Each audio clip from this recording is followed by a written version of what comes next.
¿Sabías que la palabra Hamás aparece más de 40 veces en la Biblia? No estamos hablando únicamente de un término moderno asociado a un grupo político militar, sino de una palabra hebrea ancestral cargada de significado profético. Muchas traducciones al español la ocultan bajo expresiones como violencia, injusticia o saqueo, pero en el idioma original se mantiene intacta. Jamás, desde tiempos antiguos, este término fue usado por los profetas para describir actos de corrupción extrema, agresión y crueldad desmedida. Es más que un simple pecado común. Si crees que la palabra de Dios sigue transformando vidas, suscríbete ahora mismo al canal y activa la campanita. Así este mensaje llegará a muchos más que hoy necesitan esperanza. Es un patrón de violencia que destruye la paz social, corrompe naciones enteras y provoca el juicio divino. Hoy vamos a explorar cómo esa palabra, nacida en los escritos sagrados, reaparece en nuestra historia moderna con una carga inquietante. En hebreo bíblico, Hamás no significa solamente violencia física. Incluye también opresión, abuso de poder, injusticia estructural y derramamiento de sangre inocente. Por eso, cuando los profetas denunciaban el pecado de Israel o de otras naciones, lo hacían usando este término. Decían, la tierra está llena de Hamás. Era un diagnóstico espiritual. El pecado de la violencia había contaminado todo. Lo sorprendente es que al leer las escrituras en español o en portugués, muchas veces esta palabra aparece diluida. Vemos robo o violencia, pero perdemos la fuerza de la expresión original. Por eso es tan importante volver al idioma en que fue escrito. Allí descubrimos que Hamás es un concepto central en las profecías sobre el fin de los tiempos. Ahora bien, ¿qué sucede cuando comparamos esa raíz bíblica con la historia moderna? En 1987, en medio de la primera intifada, nació un movimiento en Palestina que adoptó el nombre Hamás. Para algunos fue una elección política. Para otros, la semejanza con la palabra hebrea Hamás no es simple coincidencia. Este grupo, fundado por líderes vinculados a la hermandad musulmana, combinó acción social, ideología religiosa y lucha armada contra Israel. Con el tiempo, se convirtió en un actor clave en la geopolítica de Oriente Medio. El eco entre las profecías antiguas y los titulares actuales es imposible de ignorar. La Biblia hablaba de un tiempo donde la tierra estaría saturada de Hamás, y hoy esa misma palabra resuena en la región más conflictiva del planeta. ¿Es solo casualidad o hay un mensaje profético escondido en este paralelismo? En el libro de Jeremías 37, el profeta anuncia: «Ah, cuán grande es aquel día. No hay otro semejante. Es tiempo de angustia para Jacob, pero de ella será librado». En el texto original, el ambiente descrito está marcado por el Hamás, por una violencia y opresión que caen sobre Israel. Los rabinos y estudiosos ven en estas palabras no solo un recuerdo histórico, sino una sombra profética de sufrimientos futuros para el pueblo judío. Muchos intérpretes creen que estos tiempos de angustia incluyen los conflictos modernos en Medio Oriente, donde el nombre Hamás se asocia directamente con ataques, misiles y derramamiento de sangre. El eco entre el término bíblico y el nombre actual resulta perturbador. La misma palabra que describía la opresión en tiempos antiguos reaparece en el vocabulario político y militar de nuestros días. Otro pasaje clave está en Ezequiel 7, donde se anuncia juicio sobre Jerusalén.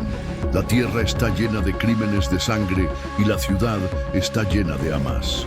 Haré venir a los pueblos más perversos, poseerán sus casas y haré cesar la arrogancia de los poderosos. Aquí el profeta conecta directamente la palabra Hamás con un escenario de violencia total, de desolación y de pérdida de paz.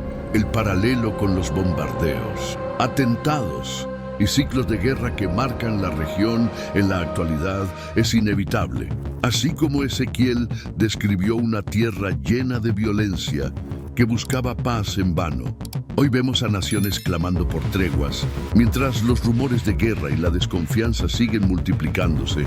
Isaías también aporta una visión poderosa. En medio de sus advertencias contra la corrupción y la idolatría, denuncia el Hamás como raíz de la injusticia, pero al mismo tiempo abre una ventana de esperanza. En Isaías 2:4 anuncia que llegará un día en que las naciones convertirán sus espadas en arados y sus lanzas en hoces. No se alzará nación contra nación, ni se adiestrarán más para la guerra. Aquí encontramos un contraste profundo. Mientras el Hamás representa la violencia que llena la tierra y provoca juicio, la promesa final de Dios es la transformación de esa violencia en paz. El futuro no termina con destrucción, sino con restauración. Las Escrituras nos muestran que incluso en medio del dolor actual, hay un propósito eterno de reconciliación que trasciende las guerras humanas. En 1987, durante la primera intifada, nació el movimiento Hamás en Gaza, bajo la influencia de la Hermandad Musulmana. Sus fundadores, el jeque Ahmed Yassin y Abdel Aziz al-Rantisi, no escogieron ese nombre por azar. La semejanza entre Hamás en árabe y Hamás en hebreo no puede pasar desapercibida. En la Biblia, esa palabra aparece más de 40 veces asociada a violencia, opresión y derramamiento de sangre. ¿Fue coincidencia o fue una señal profética de que este movimiento, desde su nacimiento, estaría marcado por esa misma esencia? Los profetas antiguos describieron tiempos en los que Jerusalén y sus alrededores estarían cubiertos de violencia. Ezequiel habló de crímenes de sangre y de ciudades llenas de Hamás. Hoy, cuando los misiles lanzados desde Gaza impactan barrios israelíes y cobran la vida de civiles inocentes, muchos se preguntan si esas antiguas visiones están teniendo un eco en la actualidad. La Biblia no menciona directamente al grupo moderno, pero sí advirtió que la violencia sería una señal distintiva en los últimos tiempos. La paradoja es profunda. Mientras algunos consideran a Hamás una resistencia política y militar, las Escrituras lo relacionan, al menos en su raíz semántica, con la violencia que trae juicio y dolor. Jeremías habló de un tiempo de angustia para Jacob, pero añadió una promesa: será librado de ella. Esto nos recuerda que el conflicto no se limita al presente.